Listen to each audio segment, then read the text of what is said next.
Olá, meus irmãos da Obra Lumen, que alegria estarmos juntos em mais uma Palavra Encarnada, um momento em que nós nos unimos profundamente em coração, em unidade, em fraternidade e em fidelidade para meditarmos a Palavra de Deus, meditarmos o Santo Evangelho e firmarmos um compromisso na nossa limitação, mas confiando na misericórdia do Senhor. Um compromisso de corresponder ao chamado de Deus para nós, ao chamado de sermos luz, de sermos lumen para o mundo. Então é uma alegria imensa ter você aqui, é uma alegria imensa estar nessa terça-feira, dia 20 de setembro, na sua companhia, para experimentarmos, saborearmos, como diz Santo Inácio de Loyola, saborearmos o amor e as maravilhas de Deus. Deus, ele é muito mais sabor do que saber. Então vamos juntos meditar, apreciar, devorar a palavra de vida eterna, o pão da vida manifestado aqui também no Verbo encarnado, que se tornará cada vez mais vivo a partir da nossa decisão de vivenciar o Santo Evangelho. Então, seja muito bem-vindo, muito acolhido, um abraço para todos vocês das missões, alô para a galera da missão de São Carlos, Rafael Silverol, inconfundível, tá certo? Galera do Sítio Bom Jesus aí da missão de São Carlos, alô pro Rondim, pra galera de Recife, alô para todas as nossas casas, aí o pessoal de João Pessoa, um beijo no coração de vocês, a galera de Natal, as casas aqui de Fortaleza, da região metropolitana, as nossas missões. Meus irmãos, que bênção é ter vocês, tá bom? Você que está aí na caminhada firme da ressocialização, coragem, vamos continuar juntos. Você que está aí, meu irmão, filho da luz, vamos nessa batalha para corresponder àquilo que fomos criados. A galera do discipulado e do postulantado, moçada do grupo de aprofundamento, um beijo no coração de vocês, todos os nossos grupos de acolhida, você que também é amigo da obra, não sabe nem o que eu estou falando, mas você que também não sabe, seja muito bem-vindo e que alegria a gente estar junto, tá? É justamente nessa pluralidade, é justamente nessa capilaridade, né? Vários, um entremaiado, olha que é isso, né? Um entrelaçado de corações que a gente possa, então, experimentar realmente dessa graça de Deus para nós. Vamos clamar a presença deles, então, da Santíssima Trindade, do Pai, do Filho e do Espírito Santo, dizendo que estamos reunidos em nome do Pai, do Filho e do Espírito Santo. Amém. Vinde, Espírito Santo, vinde por meio da poderosa intercessão do Imaculado Coração de Maria, vossa amadíssima esposa. Vinde, Espírito Santo, vinde por meio da poderosa intercessão do Imaculado Coração de Maria, vossa amadíssima esposa. Vinde, Espírito Santo, vinde por meio da poderosa intercessão do Imaculado Coração de Maria, vossa amadíssima esposa. O Evangelho de hoje está no livro de Lucas, capítulo 8, versículos 19 a 21. Só 3 versículos, né? É quase como diz o ilustre André Luiz, nosso irmão André Luiz Serafi. É quase uma palavra de vida do Focolare, né? Quase que era loop aqui. Então vamos juntos. O Senhor esteja conosco, Ele está no meio de nós. Proclamação do Evangelho de Jesus Cristo segundo Lucas. Glória a vós, Senhor. Naquele tempo, a mãe e os irmãos de Jesus aproximaram-se, mas não podiam chegar perto dele por causa da multidão. Então anunciaram a Jesus: tua mãe e teus irmãos estão aí fora e querem te ver. Jesus respondeu: minha mãe e meus irmãos são aqueles que ouvem a palavra de Deus e a põem em prática. Palavra da salvação, glória a vós, Senhor. Eita, como o Evangelho de hoje é simples no sentido de ser pequeno, mas é profundamente complexo. Quando a gente olha pela primeira vez essa palavra, chega a dar uma coisa ruim, não é? Rapaz, esse menino não tem educação, não. Quem Jesus pensa que é para dizer assim, olha, tua mãe quer te ver, diz assim, minha mãe é quem faz a vontade de Deus. Eu digo, valha. Como é que pode um negócio desse? Acaba velho ignorante. Como é que pode, né? Você fica assim pensando, né? Ai, Jesus e a mãe, pietá, aquela coisa toda. Aí quando você olha para um negócio desse, chega a dar assim, né? Aí às vezes vem um irmãozinho de outra religião e fala, aí, como é que eles tratam a mãe, né?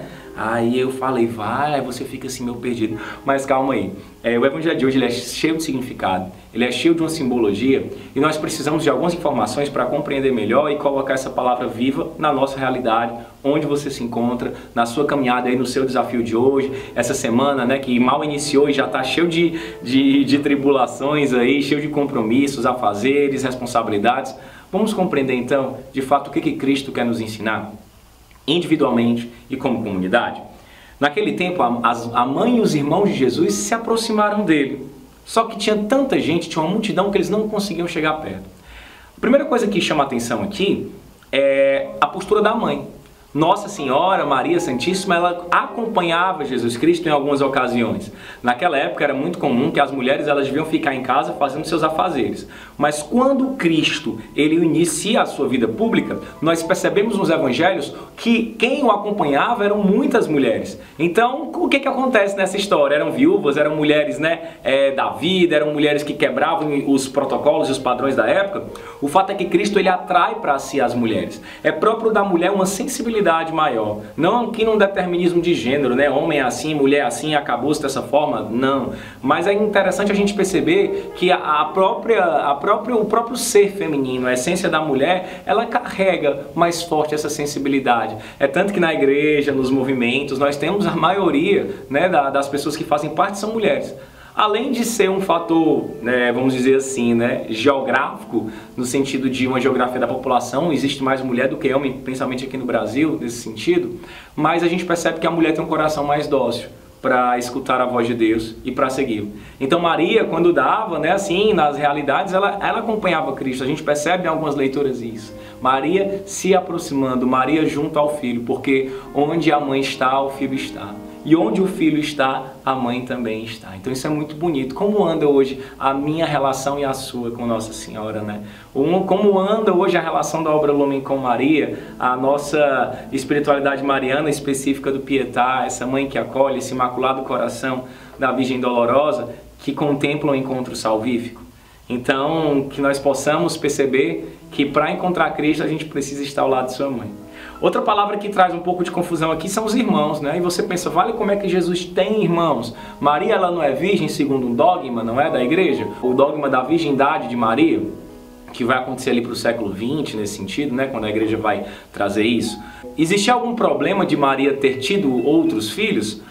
Qual seria esse problema? Porque às vezes a pessoa fica assim, Maria teve filho, Maria não teve filho. Para onde esse discurso vai levar? A igreja nos orienta, de acordo com a sua teologia, de acordo com a sua lógica, com a sua filosofia, seus ensinamentos, que Maria permaneceu virgem para sempre. No sentido da virgem, da ideia da mulher imaculada, não que o ato sexual seja relacionado ao pecado, mas não.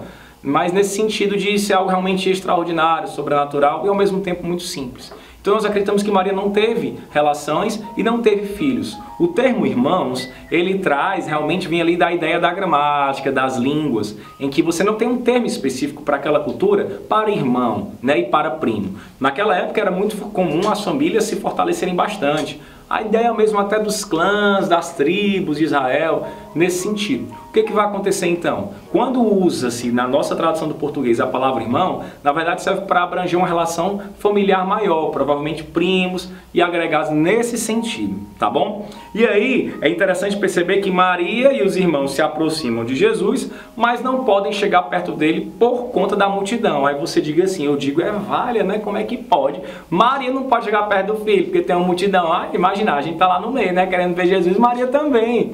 E os parentes de Cristo também.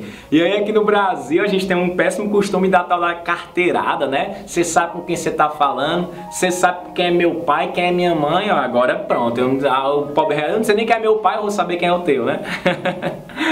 Mas olha que interessante, às vezes a gente percebe um pouco dessa nossa realidade social de querer usar do nosso status para conseguir coisas, não é? Então eu tenho aqui, eu sou coordeno o ministério tal, eu sou líder da casa tal, eu sou coordenador da missão tal, aí grande coisa, meu irmão, você é o bichãozão, a bichona zona. Claro que não, o serviço que Deus nos confia é justamente para nós nos humilharmos ainda mais e servirmos como o mestre nos ensina. E aqui em nenhum momento Maria ou os irmãos está querendo dar uma carteirada, está querendo dizer, você sabe o que você está falando. Eu imagino a cena, Maria aqui com licença, só um mês, sai da frente, cara, peraí senhora, tem a vez aqui, ela, você sabe o que você está falando? Ele, não, eu estou falando com a mãe, imagina, a mãe dele, Maria não faria isso jamais, Maria estava lá no meio da multidão. As pessoas aqui viram, se aperrearam e falaram assim, vai Jesus, tua mãe está ali. E aí, Jesus nesse momento dá uma lição tão linda de humildade, porque ele conhece a sua mãe, ele conhece os seus familiares. E ele sabia que Maria não ia estar lá exigindo poder, exigindo status. Ele me conhece, ele sabe que talvez eu fizesse isso, né? Como é muito possível. Mas ele pega e diz assim, quem é minhas mães? Quem é minha mãe? Quem são os meus irmãos? Sabe? Então nesse sentido, Cristo ele está ensinando toda a humanidade. Não é uma lição de moral nos seus familiares, pelo contrário. É um anúncio tão bonito para dizer que quem faz a vontade de Deus imediatamente está fazendo parte da sua família. Nesse instante, esse evangelho hoje vem nos lembrar que eu e você fazemos parte da família de Deus. Que coisa linda, que coisa linda. E se ser Lumen já é maravilhoso, se reconhecer como família Lumen, nossa, eu lembro demais, né? Quando a gente faz alguns encontros aqui, a gente rememora muito, né? No despertar, a gente faz parte da família Lumen. Como isso era bonito, como eu me emocionava e me emociona ao lembrar, né? Desses irmãos que Deus me deu. E é muito bonito a gente perceber ainda mais isso. Para eu fazer parte da família Lumen, para eu fazer parte da família de Deus, é simples e ao mesmo tempo bem desafiador. Fazer a vontade de Jesus.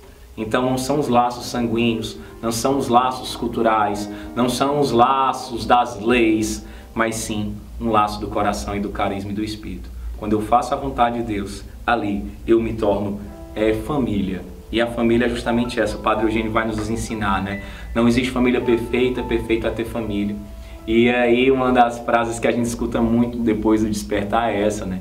Família, Deus criou cada um diferente para que um possa completar o outro. Eu escolho o meu companheiro, a minha companheira, né, de um relacionamento, o meu amigo, minha amiga, eu escolho profissão, mas família eu não escolho. E é onde está a mística de Deus. No dia de hoje nós somos convidados a meditar sobre a nossa família biológica, sobre a nossa família espiritual, nossa família Lumen e a grande família Igreja. E perceber que somos convidados a sermos família de Deus, família de Cristo, e para assim o sermos, basta realizar a vontade dele. E a pergunta que não quer calar é: qual é a vontade de Deus na sua vida hoje?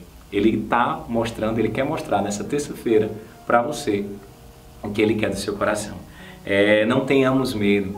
Eu tive uma oportunidade muito bonita, eu coloquei Deus assim, disse: mostra quem são os jovens, que eu tenho que te anunciar, que eu tenho que falar, que eu tenho que chamar. Vocês acreditam que nesse dia eu ia para a escola de carro, acabei indo de bicicleta, tive um pequeno contratempo, passei na rua que eu costumo passar, que eu nem costumava passar, num horário que eu não costumava passar, e eu vi 2 jovens que eu conhecia. E Jesus falava: são aqueles ali.